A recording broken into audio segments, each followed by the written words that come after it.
Hi, I'm Gail Hunt from Automate UK, the leading trade body for automation suppliers and users of technology in processing, packaging, robotics and industrial vision. We're here today at Endoline to talk about their past, present and future, not just of Endoline but of all automation and how this can help manufacturing PLC going into the future.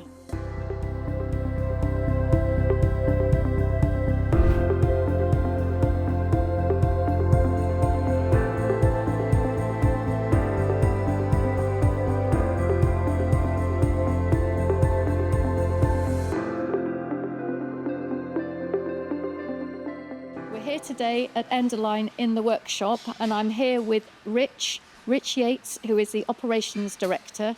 And Rich, you've been here for a very long time, haven't you? Yep, I'd have been here 30 years this October. So yeah, started as an apprentice, worked my way up over the years. On the shop floor, then into projects, and the sales office, and then back to really what I really enjoy is the operations side of the business. Yeah. Let's go and have a look at some of your kit. And what are we looking at here? So this is typically one of our standard case sealers. So obviously this is in sort of about 90% built at the moment. So the idea being that you'd have a conveyor that should be feeding this machine. So then you'd have an operator either packing crisps, chocolates, whatever snack foods it might be on this particular machine. So the box would come, once it's filled up, would be coming into the machine, into these belts that would be driving. The front flap would be folded over. And these are adjustable depending on the size of the case? Yes, the machine's adjustable width, so it's all manually done on this particular machine. So you've got handles for your height and handles for the width setting, so you have to preset it. So as I say, the case would come through, the front flap of the box would be folded over by this head here. As the box is taken into the machine, this hook would come down to fold the trailing flap. So then you'd have your two outer flaps still up as it would transfer through. And then you've got a bar on here either side which folds the outer flaps in. And then it would come under this section here. We've got a tape unit here and a tape unit there would apply tape to the top and the bottom of the box. So you also now use paper tape as well? Yes, use paper tape, which is getting very popular obviously because of the plastic and everything else. So it can, the tape units are adapted to either do paper tape or plastic tape, So would you call this an entry level? Relatively entry level, yeah. These are sort of like anything too special, if you like, with the specification of these are dependent on what the customer's specifications are. They can have it different colours, or they want different style of belts or control units, all that type of thing. Then we'll adapt the machine to whatever specification they require. So these are preset machines we have manually operated, and then you get up to the next level when there's automatically done. So there's sensors to detect the size of the cases, so it adjusts everything for you. But obviously they're more expensive, but they save time in the whole setup. So the adjustment thing, is that more for sort of e-commerce and things? Or yes, yes, it is, when you've got different size of cases. But then again, if on e-commerce, if you've got a lot of different sizes running through on could have 12 different lines, it could all be fed into one machine. The machine will read the size of the case and adapt to it, so you can have all those different size cases going through one machine.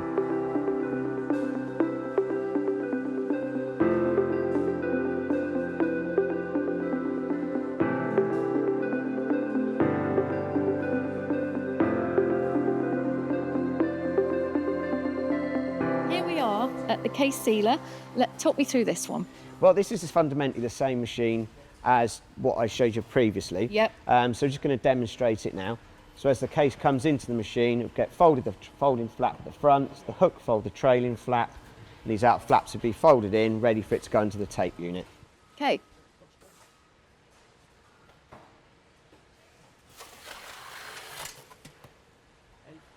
Brilliant. So you can see sealed from the top and the bottom. Yeah? Top and bottom, brilliant. So you've got an indexing table on here, you see. So what happens when the sensor's actually made, it drops the table down, ready for the next box. So this is fully automated, so you don't actually need an operator standing there. So in the next box, we'll push the next box into it.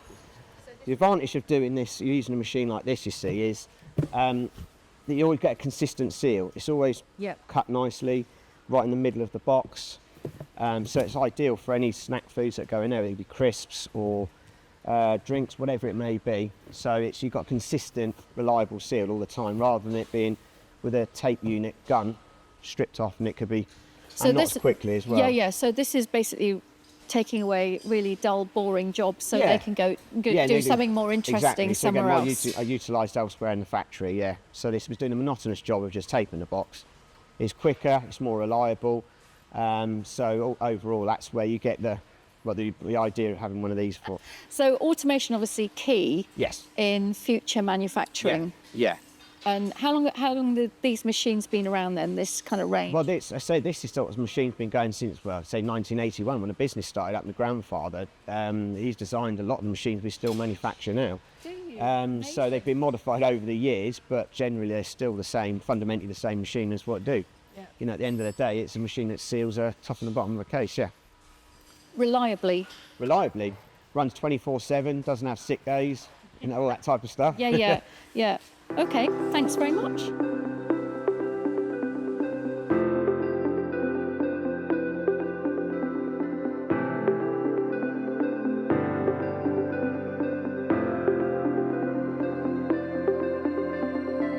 So we're back at Endoline and we're here with Chairman Alan Yates. And Alan, you've come in to talk to us today. You've built this business. Tell me about how it started. Okay, it started in 1980 by my father and two other design engineers. My father was chief engineer for Bowwaters, a chartered mechanical and chartered electrical engineer, and he and a lot of his buddies got made redundant. So he was 56, 57 at the time. So he decided to set up a little company. Part of Bowwaters' portfolio was small case takers. So he had some experience. So he and two other design engineers started Endoline Machinery in a corset factory in Letchworth. Okay. And there they designed it on hard copy, with little drawing boards and the pencils. And then they built it themselves and then shipped it to customers themselves. And one of the things about the machinery design, you've seen the machines, they're reasonably big. And one of our signature machines, they had to design in two sections because they couldn't get a whole one in the lift. And that's still in two sections today. So the front part comes off. And the only reason it comes off is they couldn't get it in a lift. From their original. From their corset factory. That is brilliant. That brings me on nicely to all these lovely photographs we've got from your archives, including this one, which I believe is your father, Ron. Yes. And his partner. Colin. He was one of two partners. Yeah. And so this was when you were building this premises. Correct. So this went up about 5 or 6 years after they started the business, because there was no other UK manufacturer of this type of equipment in the UK, and they became quite successful. They were good engineers, and they used to make high quality kit. Yeah. So they started saying, there's a picture here of one of their first big orders for 10 machines. They've got half a million quid's worth. Wow. So when you're starting a company and you get an order like that, Yeah. all of a sudden you think you can afford to build a factory. They built this 4 or 5 years later. The first employee was Trevor, I told you the story. Yeah. I think we've got a picture of Trevor somewhere. The second employee was one of my father's design engineers at Bowwaters, and he's still here as well. Wow. And one of the third employees is this one, Yeah. another design engineer, and he's still here as well. Well, I'm just saying, and I'm hoping you've updated his computer from this. No, they have to work with what they've given. Because this is quite an antique, isn't it? Is Really. nowadays. Of course, this was just after they started getting rid of drawing boards. When I first joined the business, there were just 7 or 8 drawing boards in the office, in the design office, and you could hardly move around. Yeah. Because I joined the business in 1990 when I was 6, and brought a bit of experience about marketing and admin and finance and all that sort of stuff. But I became MD 5 or 6 years later. Right. And my father semi-retired, and he sort of came in occasionally, and then decided not to come in. Then I was running the business basically on my own for 10 or 15 years. Decided to look a bit further forward, so I looked at my sons and I thought, well, they might have some experience, they might be able to bring something to the business. So my oldest son was an apprentice, an engineering apprentice, so he knows engineering. He started with the business and he knows probably as much about this machine as anybody. My middle son, who's now the managing director, Andrew, I sent him off out into the big wide world to learn to do other things and work with other people and have different bosses. Then I brought him back into the business as a salesman. And the youngsters bring lots of different things to the business. As you know, my granddaughter is now in the business, in the marketing department. They bring lots of different ideas and new ways of doing things. And so I just thought, well, maybe that's what the business needs to drive it forward. I'll just sit there with an holistic sort of viewpoints, looking at how they're doing things and just put my 2 pennies in if I'm not sure that's right or there's other implications to it. And it seems to work really well.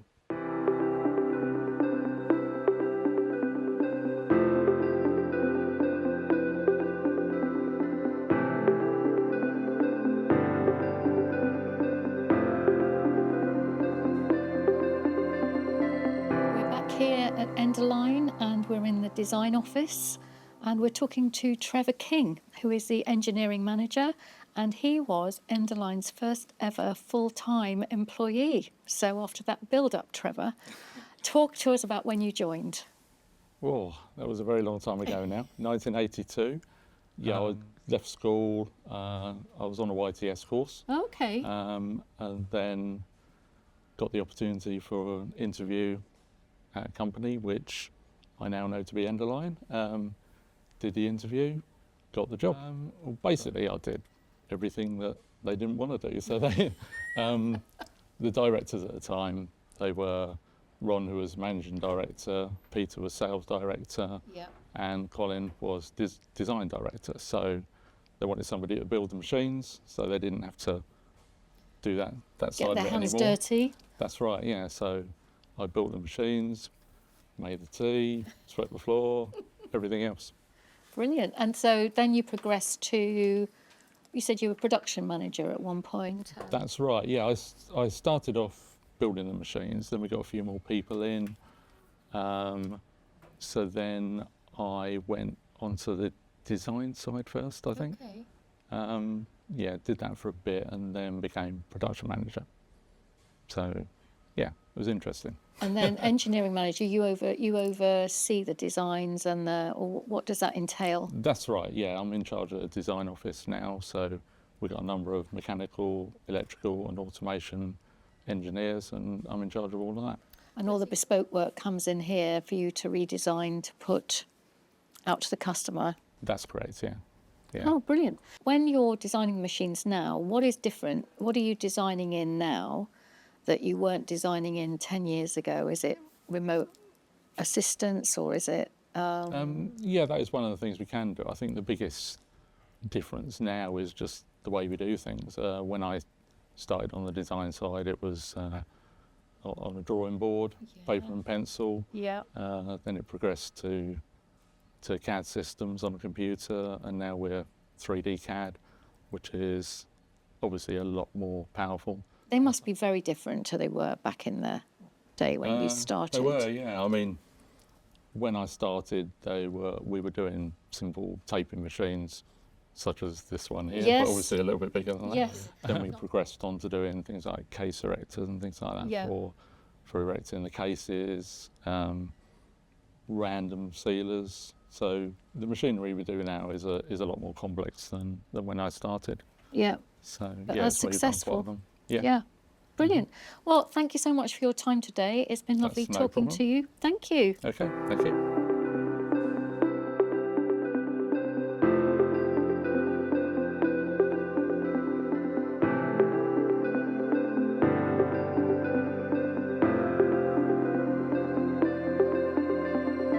I'm here with Andy Murto. He's one of the foremans here at the Endoline in this workshop. And we're starting off here with basically the parts, the components for the basic machines. parts will come in. They've been pre-manufactured, so Yeah. you have painted or plated items. So the customer can either have white or whatever colour they want, or for a food environment, you can have a stainless steel machine. Okay. So that's better for cleaning down, So washing down. for wash down Yep. or whatever. Okay. So basically, they come to us like that, then they get subdivided into different assemblies, and then we have the finish article behind you, which is what we call a 2538 case erector for MOBA. So is this one of your faster machines. It is one of the faster machines. This has been specially built for the footprint. They can get quite a few of these in a very small area. So, and also they can, at the end of their lines, they can have more machines. Yes. Yeah, okay. So, on these machines, what has changed from when you were making these 10 years ago or whatever, and what you're doing now? They have evolved. They have become quicker. The main difference is safety. Obviously, we have more door switches, more guards, purely to keep people's fingers out of places they shouldn't be. Yeah, yeah. We're still building the same way as we did 20 years ago. Yeah. The basic layout, the basic premises are the same. It is purely now extra guarding, safety. So are you faster building them now than we then? are, yes. We are faster now, yeah. So what's made you faster? Better techniques, better working practices, components closer to the machine. Oh yes, schoolworks okay, closer, I can see. Yeah, yeah. And obviously the knowledge is there with certain people, so they can build it quicker. Sure. Yeah. And obviously it's a much cleaner process, isn't it? Yes. Engineering in general. Yes. 20 years ago or whatever, wouldn't be in a nice shirt No, coming you wouldn't. round No, here, no. Whereas No, we do try and keep the factory nice and clean. Try not to have trip hazards. Obviously, if somebody has an accident and they're off work, that impacts on production. So the more we can keep it cleaner and tidier, the better. Okay. Thank you.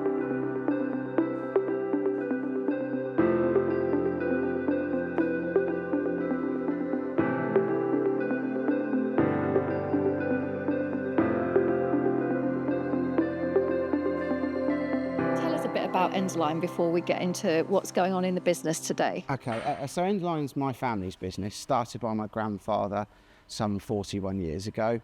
My father then took it on, and now I've taken it. I joined the business probably around about 15 years ago, so maybe a little bit longer, and started off selling. So I started off out on the road, learning the machinery, selling into the UK market, which I really enjoyed. Hard work, but rewarding. From the UK, I then worked my way into export market, which I absolutely thoroughly love, travelling the world, selling machinery and promoting the UK business overseas, and then to sales director and eventually MD. We're very much a family business. We take very much pride in what we've got here. It's good equipment. We push it as hard as we can. It's high quality. It's not the cheapest, but we're very proud in what we produce here. And everything we supply all comes from this factory here in the UK. Yep. And bespoke equipment as well, isn't it? Yeah. It was a decision of the business a long time ago, I guess, when we started selling standard equipment. The customers were driving us more and more for special. They want to tweak this, tweak that, different size box. And we just decided that it was probably a good idea to bring in a team of engineers, highly skilled engineers, to be able to change what we do. So actually, everything is built to order. We don't really stock anything. Everything's built to order, and I would say probably around about 70% is specialist on some way or shape or form. Yeah. So that might either be for special components, or it might be doing something a little bit different. In the beginning, there was innovation, Endoline automation, a company built on change, new opportunities, and determination. We have delved into the archives, uncovering the challenges they faced and the stories that moulded them into who they are today. Follow us to explore the next chapter of their story.